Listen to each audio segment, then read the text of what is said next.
Catégorie du marché par la recherche produit. Alors, je tape une catégorie champagne. Nous allons aller tout de suite consulter la colonne catégorie, aller voir tous les produits du marché pour la catégorie champagne. Sachez que aussi pour la colonne fournisseur et la colonne agent, on accède directement au rapport du marché, mais filtré sur tous les produits du fournisseur, ou dans la colonne agent, on fait afficher tous les produits de l'agent en question. Alors, sur la ligne Veuve Clicquot, je clique sur la catégorie champagne. Je vais accéder directement au rapport du marché. Dans le fond, c'est un raccourci. Par défaut, tous les produits qui sont des produits réguliers, puisque mon Veuve Clicquot est un produit régulier, alors mon filtre est sur type produit RA. Alors, par défaut, on affiche tous les produits RA par segment de prix. Donc, dans le regroupement ici, c'est segment de prix. Je pourrais, par contre, changer mon regroupement et mettre No Grouping. Alors là, j'aurais un ranking, en fait, catégorie champagne, du meilleur vendeur au moins performant pour le marché. Alors, c'est toujours en dollars que le tri se fait. Donc, c'est le meilleur vendeur. Ensuite, je pourrais appliquer d'autres types de filtres. Si je me réfère aux colonnes qui affichent, j'ai beaucoup de possibilités. Donc, je peux faire afficher le retail price, l'année passée, cette année, la distribution. Ensuite, j'ai des blocs de vente. Donc, j'ai des ventes pour la période courante qui fait référence à la dernière période mise à jour, qui serait dans le cas ici la P5. Donc, période courante, j'ai les ventes détaillées pour les ventes SAQ, ventes OTC, qu'on appelle aussi ventes consommateurs, les ventes aux licenciés, les ventes SAQ dépôt et le total de ce segment. Ensuite, j'ai l'équivalent pour Rolling 3, 6 et 13. Alors, c'est à vous de définir les champs que vous voulez voir affichés en simplement cliquant ou décochant les choix. Ensuite, j'ai aussi l'équivalent pour le year to date de janvier à aujourd'hui.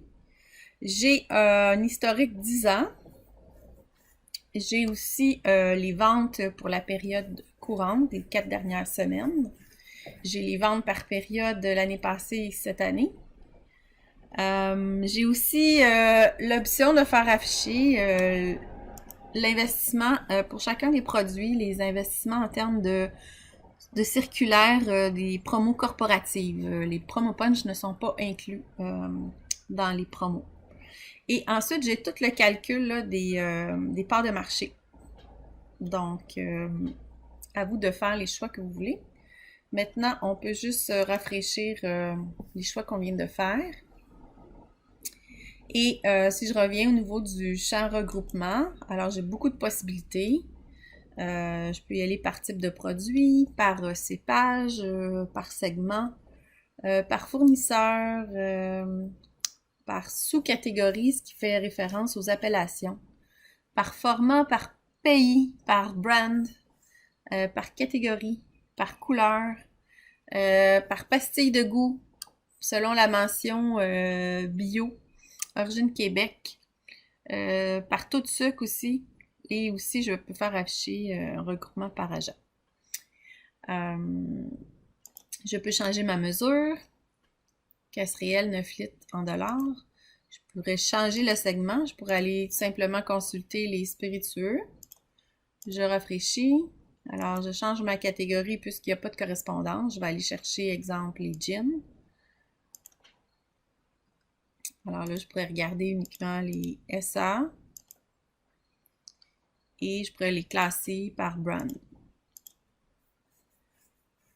Ensuite, je pourrais raffiner ma recherche. Je pourrais juste faire afficher les gins origine Québec. Alors, je vais aller chercher mon pays Canada. Donc là, j'ai 130 produits qui seraient des gins embouteillés au Québec. Donc, j'ai toujours mes volumes à la fin.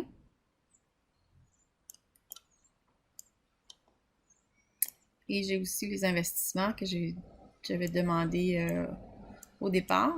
Si je reviens au niveau des vins et que je veux voir toutes les appellations de la Bourgogne, exemple, je vais enlever mes filtres. Et là, j'ai pas de correspondance parce que je dois aller chercher catégorie Bourgogne. Donc, je vais cliquer Bourgogne blanc et Bourgogne rouge. Je vais rafraîchir. Et je vais regrouper par les subcatégories en fait qui se trouvent les appellations. Donc, j'ai plusieurs appellations. Je suis toujours dans les produits. Par contre, sur les produits SA. Je vais changer pour les SL. Alors, je vais me retrouver avec plus d'appellations. Et pour ajouter aussi, je peux faire afficher, si je clique sur Highlight My Product, ça va mettre mes produits de l'agence en caractère gras. Donc, voici toutes les appellations de la Bourgogne et je vois mes produits de l'agence qui sont en caractère gras.